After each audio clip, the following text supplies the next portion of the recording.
Galera, hoje saberemos qual equipe vai fazer a final da Libertadores. Será que é o Internacional? Será que é o Fluminense? É jogo de volta.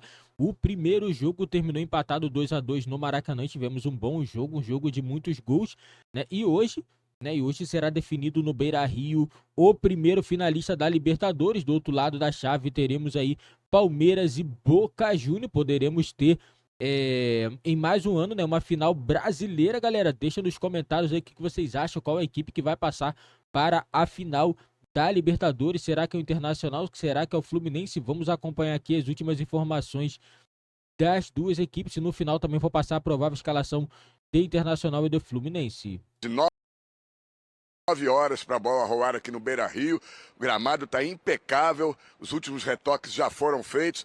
Ingressos esgotados, mais de 50 mil torcedores, sendo 4 mil tricolores estarão aqui no Beira-Rio. O Fluminense tem 3 jogadores pendurados com 2 cartões amarelos. Se chegar à final e alguém receber o amarelo, fica fora da grande final no dia 4 de novembro no Maracanã, com o vencedor de Palmeiras e Boca Juniors. O capitão Nino, o Felipe Melo e o atacante John Kennedy. Caco, e no Internacional, quantos jogadores estão pendurados? Pois é, Cícero, o Internacional tem o Gabriel Mercado, o Charles Arangues, o Alan Patrick e o volante Johnny, jogadores importantes também, titulares, ou seja, algo a ser observado no jogo, comportamento desses jogadores em função de estarem pendurados. O Fluminense tem um desfalque certo. O lateral direito, Samuel Xavier, está suspenso, foi expulso, deve jogar o Guga no seu lugar. A Mari perguntou se o Fluminense tinha dúvidas. Tem dúvidas sim, não na cabeça do Diniz, mas passado pra gente, só vamos saber uma hora antes do jogo quem vai começar jogando. Desses 3, o volante Alexander, que não começou no Maracanã, Paulo Henrique Ganso e o John Kennedy, 2 vão começar jogando e 1 vai ficar no banco de reservas. E o Internacional, tem alguma dúvida ainda, cara? O Internacional é na lateral direita, que é a confirmação do Hugo Malho, e aí uma referência também ao lado direito do Fluminense, do que a gente vai esperar desses corredores das duas equipes. É por aí, Cícero, que a gente vê o jogo muito parecido, muito semelhante, usando seus extremas, a velocidade, 2 técnicos que gostam de atacar. É claro que o Inter, com maior pressão, a força da sua torcida, vai jogar com linha alta e o Fluminense vai depender dessa mudança aí, se vai com o Alexandre ou não. Você acha que o Fluminense vai como? Eu acredito Pensando que com a vá com o cabeça do Diniz. Alexander. Eu acredito que vá colocar o Alexander. A minha dúvida é quem sai. Pela experiência, para também ter força no meio de campo, com uma certa posse de bola, o Ganso pode começar jogando e o John Kennedy fica no banco como uma alternativa para buscar o jogo depois, se precisar. E o que mudaria para o Internacional com a entrada do Alexander? Que aí o meio de campo do Fluminense fica mais pegador, mais forte, que não foi no Maracanã. Complica um pouco a situação do Inter, porque o Inter quer ter posse de bola, quer ter espaço e de certa forma sentiu isso no Maracanã. Claro que o Inter tinha já colocado jogadores, entraram outros jogadores no segundo tempo, não era o time titular do Internacional, que acredito que terá um jogador que vai ganhar muita força aqui no Beira-Rio. A gente se concentra muito no Ener Valencia, na própria velocidade do Wanderson, mas quem cresce muito aqui dentro do Beira-Rio é o Maurício. Para encerrar rapidamente, o Inter é favorito por jogar em casa com a torcida e a torcida colorada vai ter paciência se o gol demorar a sair? Olha, eu acho que o jogo é tão equilibrado, Cícero, que o Inter é favorito para propor o jogo, começar melhor. Mas para mim é muito difícil apontar um favorito nesse jogo. Vamos ouvir personagens do jogo, técnico Fernando Diniz e o meia Maurício, e a expectativa, o que eles falam dessa uma final antecipada para a grande final do dia 4 no Maracanã. É encarar uma grande decisão, ver o adversário vir da sua casa, estiver muito preparado, muito focado para fazer o melhor.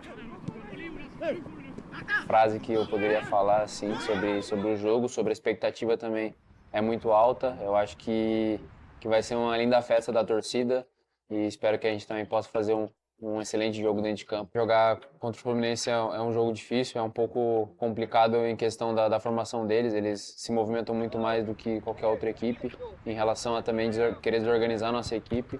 Eu acho que o resultado que a gente fez lá, claro que não foi o que a gente esperava, mas no decorrer da situação ele foi um empate bom, porque a gente sabe que a gente decide em casa junto com o nosso torcedor e a gente tem um retrospecto muito bom e forte dentro de casa.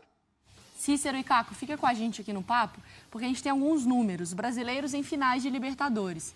Então, o Palmeiras ali e o São Paulo tem 6, Grêmio, Santos, Flamengo e Cruzeiro. Olha o Inter ali com 3 decisões. Estão destacadas as equipes, né, que obviamente ainda estão na disputa. E o Fluminense com aquela, enfim, traumática pro torcedor. Eu acho que assim, Mari, quero começar com você pegando ali o gancho do Fluminense, dessa escalação. Eu acho que eu tô com o Caco e acho que tô com o Cícero, né? O Alexander é a melhor opção e acredito que o Fluminense vai ser um pouco menos kamikaze do que ele foi no Maracanã, com muitos jogadores ofensivos. Acho que o John Kennedy é sacado nessa aí também, né? É porque é praticamente um outro contexto de jogo, né? Fora de casa, não tem mais a volta, ou vence e avança, ou fica no meio do caminho. É a grande partida da temporada para ambas as equipes, uma final antecipada, né? Poderia realmente ser a final da competição. Mas é uma decisão difícil até pelo momento do John Kennedy, né? Porque é realmente um jogador que tem participado muito dos resultados do Fluminense. Mas também tê-lo como uma estratégia para segundo tempo, com uma defesa mais cansada, com um momento de jogo em que você já tem um panorama ali de como a partida se apresentou, também é possível, até para você, com o Alexander, dobrar uma marcação necessária, porque o Inter cresceu com o Kudê, o Inter, ele se envolveu muito mais e melhor com os seus jogadores do meio para frente, um entendimento muito interessante com o Maurício de um lado, o Wanderson do outro, o Patrick ditando o ritmo da partida, das jogadas ofensivas e o Enner como uma grande referência, também é uma decisão que o Diniz precisa pensar. E aí com o Ganso no meio de campo também, um Alexander para dar essa equilibrada, né? Porque querendo ou não, o Cano não é um jogador que recompõe tanto, o Ganso também não tem essa capacidade e num jogo, num Beira-Rio, lotado, maluco de semifinal de Conmebol Libertadores, o Fluminense também vai terá essa atenção sem a bola, né? Me parece que o jogo vai passar muito pela maneira que o Inter vai tentar encaixar a marcação saída de bola do Fluminense. O Fluminense não abre mão da posse de bola. O Inter me parece, e obviamente o Beira-Rio da maneira que vai estar, isso contagia o time também. O Kudê gosta de jogar muito com essa sinergia, né? Do time entender o que o torcedor está querendo, do time também provocar um pouco mais a reação do torcedor. O Inter vai tentar fazer uma pressão saída de bola do Fluminense. E aí ter o Alexander para uma situação como essa, o Alexander é um jogador que tem muito boa saída. É um jogador que, bem ou mal, também dá um pouco de suporte ao Marcelo pelo lado esquerdo. O Marcelo sofreu muito no Maracanã. Se o Fluminense ganhava com o John Kennedy, que participa muito bem do lance do primeiro gol e tem jogado muito bem quando entra, o Enner Valencia pela direita, em cima da dupla Felipe Melo e Marcelo, incomodou muito o Fluminense para marcar.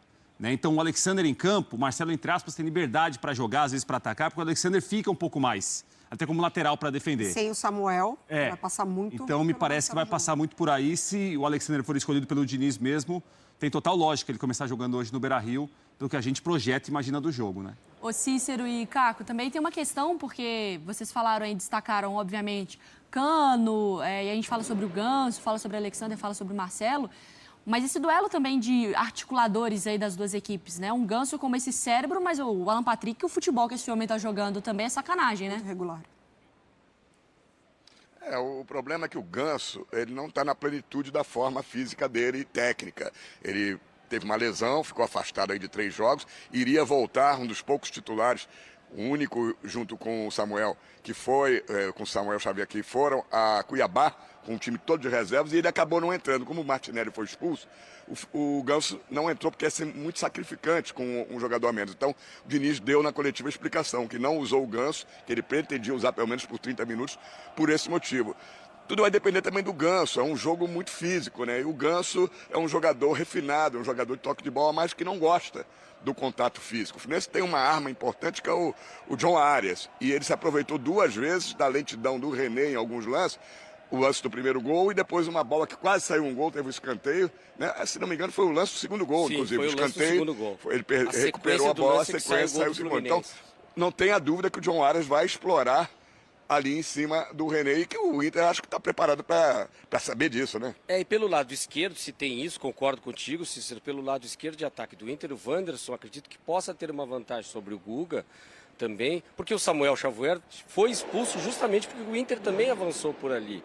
Agora a questão do duelo dos camisas 10, dos articuladores, enfim, é muito interessante. O Alan Patrick, por outro lado, o Ganso mais lento com a bola nos pés, mas muito veloz com o passe, é um jogador que acaba tendo muita intensidade nos passes que dá. Mas o Alan Patrick, de forma inteligente, o Eduardo Kudê coloca ele no ataque quando há a linha de defesa. Então ele articula quando há uma jogada de transição. Mas quando o time está na defesa, ele está na posição de atacante, ao lado do Enner Valencia. E por isso fica a bola mais com o Arangues, com o próprio Maurício e o Wanderson, que espetam em velocidade. Então ele não se desgasta tanto assim como o próprio Ganso e pode fazer o mesmo papel, apesar que ele tem como característica uma arrancada e até mesmo entrar com a bola dentro da área, como fez um belo gol no Maracanã. O Mário, o Inter tem que se preocupar muito com um jogador especial do Fluminense. Claro que ele tem que ser abastecido. Germán Cano, o argentino, é o artilheiro da temporada no país, 35 gols,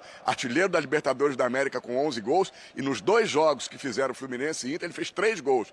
2-0, Fluminense com o Mano Menezes ainda no Maracanã, no Campeonato Brasileiro, ele fez um gol. E agora fez os 2 gols do Fluminense na Libertadores. É um jogador que é matador, perigosíssimo e gosta de jogos como esse, decisivos. E esse é o tamanho de uma semifinal com essas duas equipes, né? Porque a gente vai desmiuçando os personagens, a gente fala de Ganso, fala de Alan Patrick, fala de Fernando Diniz, um técnico Poder de de seleção. decisão dos 2 lados. De Fernando Diniz e Eduardo Cudê, 2 técnicos que podem, né, Mari, mexer no jogo. Aí você olha Germán Cano e você olha Ener Valencia. Tem muita coisa para a gente poder analisar no duelo. É muito grande essa semifinal, realmente, assim. E acho que o momento também, né, dos times, porque o Fluminense oscilou em um momento da temporada ali, até colocando em questão, né, o trabalho do Fernando sobre a ideia de jogo, se realmente seria o ideal manter essa ideia dele. E do outro lado também o Internacional recalculando a rota, pensando em Libertadores. E aí quando encaixa o trabalho do Cudê, o Inter começa a justamente colher os frutos. Então é uma semifinal muito grande, com poder de decisão dos 2 lados, na individualidade e no coletivo. Dos 2 técnicos, Prates, tem como medir ali quem tem mais capacidade de mudar o jogo de acordo com o que a partida ali apresenta? É mais a cara do Cudê, é mais a cara do Diniz? São treinadores que acreditam muito numa maneira de jogar, né, Mari? Quando eles acreditam muito nisso, eles vão tentando adequar os jogadores à afeição do que eles gostam do time. E não necessariamente, às vezes, como o jogador fica mais à vontade. O jogador acaba ficando à vontade porque acredita muito no que eles falam. O Diniz já melhorou muita gente, o Diniz já potencializou muita gente. O Samuel Xavier, que está expulso hoje, é um exemplo disso. O Samuel Xavier não era visto como esse lateral que é visto hoje, né? Por exemplo, o Ganso cresceu muito com ele, apesar de ter tido um problema físico, apesar de não estar no momento tão bom como já esteve. O André, a mesma coisa. Então, assim, o Diniz tem exemplos de jogadores que eram vistos de uma maneira, hoje são vistos de uma maneira muito mais positiva, porque também o conheceram, né? E o Cudê tem muito disso. O Cudê não montou esse grupo do Inter como o Diniz montou o grupo do Fluminense, mas o Cudê conhece muito o clube e o torcedor do Inter me parece que se identificou muito com a maneira do time jogar na Libertadores, não no Brasileiro. O time na Libertadores é um, o brasileiro até agora tem sido outro. E aquele jogo contra o River é um jogo muito marcante. Eu acho que o clima hoje no Beira-Rio vai ser um clima semelhante do que o torcedor colorado viveu contra o River Plate. Quando chegou em desvantagem, era ali o campeão argentino, o Inter talvez mais desacreditado do que hoje, e eliminou o River. Ali o Inter começou a contar uma história diferente na Libertadores, né? Mas são treinadores que dificilmente abrem mão da maneira que eles gostam do time jogar. Talvez o Cudê, por conhecer um pouco menos ou chegar um pouco depois, possa ser um pouco mais flexível quanto a isso em relação ao Diniz. Isso que a gente fala de Samuel Xavier, de René, o quanto que cresceu. Isso que eu não falei de Fábio, de Rocher. Exatamente. Né? Olha o tamanho Esses dois dos são personagens. nomes do jogo hoje. Cícero, Caco, muito obrigada. Bom trabalho para vocês e bom jogo aí, boa sequência. Um abraço aí para vocês nos estúdios, para o Fã do Esporte. Um abraço, cara. Um abração, Cícero. Um abraço a vocês. Tem muito de Conmebol Libertadores.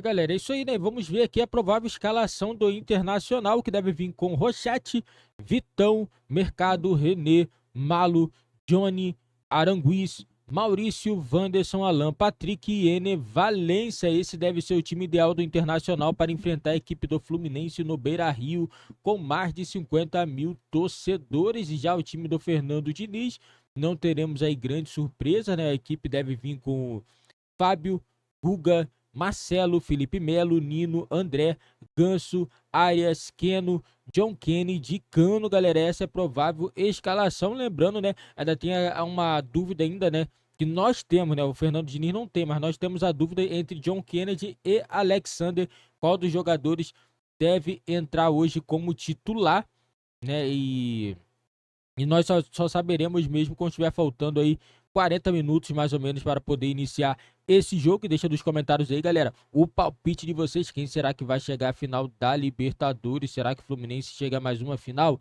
Será que a equipe do Internacional? Deixa nos comentários a opinião de vocês. E não esqueça também, galera, dar aquela moral deixando seu like, se inscrevendo e ativando o sininho das notificações.